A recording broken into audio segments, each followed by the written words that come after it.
Leisel Carter, welcome to the University of Huddersfield. Thank you. Thank you for having me. Leisel, you're going to give a talk for Holocaust Memorial Day. Your story is a little bit different in as much as you were transported out of Germany. Many of your family were not just quite as lucky. When you think back about it, how did you overcome, if you like, the trauma of it all? You were very young at the time, you wouldn't fully understand. But in years to come, you will have sort of appreciated just exactly what had happened. How did you get over that? I've always been very curious to find out what happened, and whenever there's any books or films on television, I have to watch or read whatever is being put out to the public. I have an insatiable want of knowledge because I was so young and I didn't know what was going on. And you were in Leeds, and I believe your mother managed to get work. When she first came over, she was in Hull, and then she eventually ended up in London working as a housekeeper.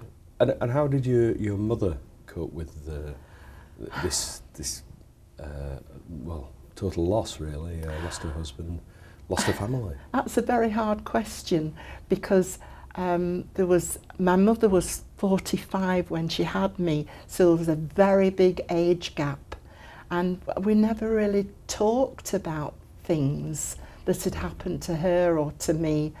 Whenever I visited her, it was always just the here and now.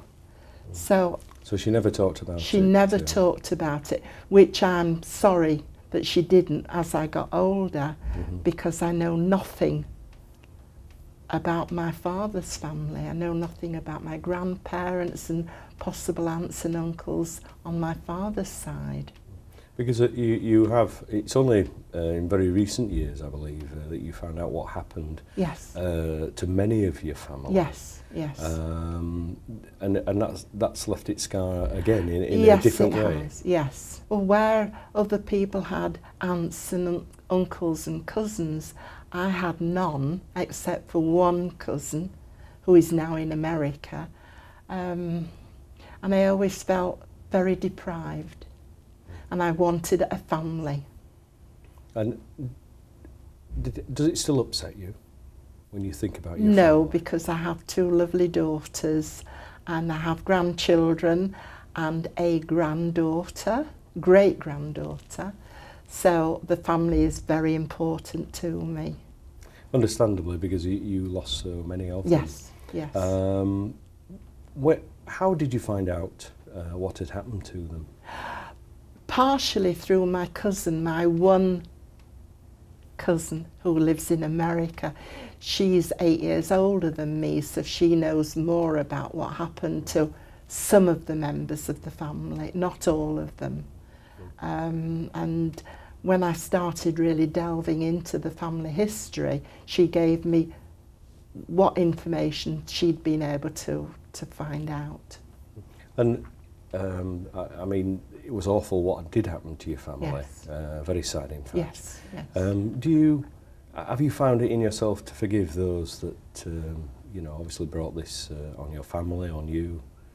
Well, this sounds really awful, but hopefully they're all dead, the people that did this to my family. And I couldn't forgive them. But you can't blame the second and third generations. They were the older members of the German population were sucked up into a regime which was awful for them. I mean, many Germans did help people who were in my circumstances and were punished for it. So you can't just say, I hate everybody. You can't. It's impossible. And have you been back to Germany? Yes. And the first time I went back was in 1978. My older daughter was at the Royal Ballet School, and she was on an audition tour, and she coaxed me into going with her. Was that traumatic? Well, yes, it was. When we were in the hotels, I was really scared that there was going to be a knock at the door and that they were going to come for me. So obviously that is something way a lasting scar almost. Subconsciously, yeah. And I suppose you must really wish you'd known your father better. Yes, I was born in 35, my father was killed in 37, so I never really knew my father. And that must be a really sad Yes. thing in itself. Yes, it is. One of life's... I would have liked to have known him. He sounds, from what I've gathered from my cousin and odd things that my mother told me, he sounds to have been a really, really nice person. Because he fought in the First World War, didn't he? Yes, he was captured and he was interned in Wales.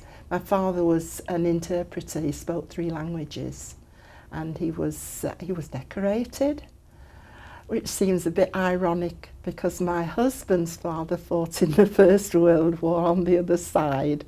So both fathers were opposite.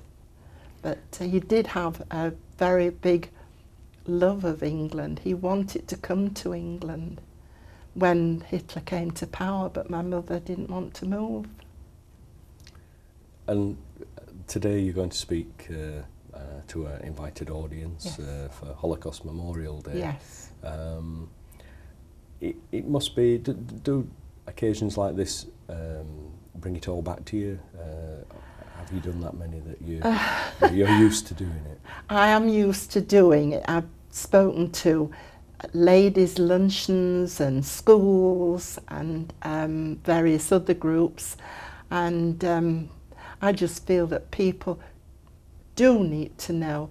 You can read about these things in books and see films, but to actually speak to someone who has been involved, been in amongst all this horrible time, then that really brings it home to the deniers.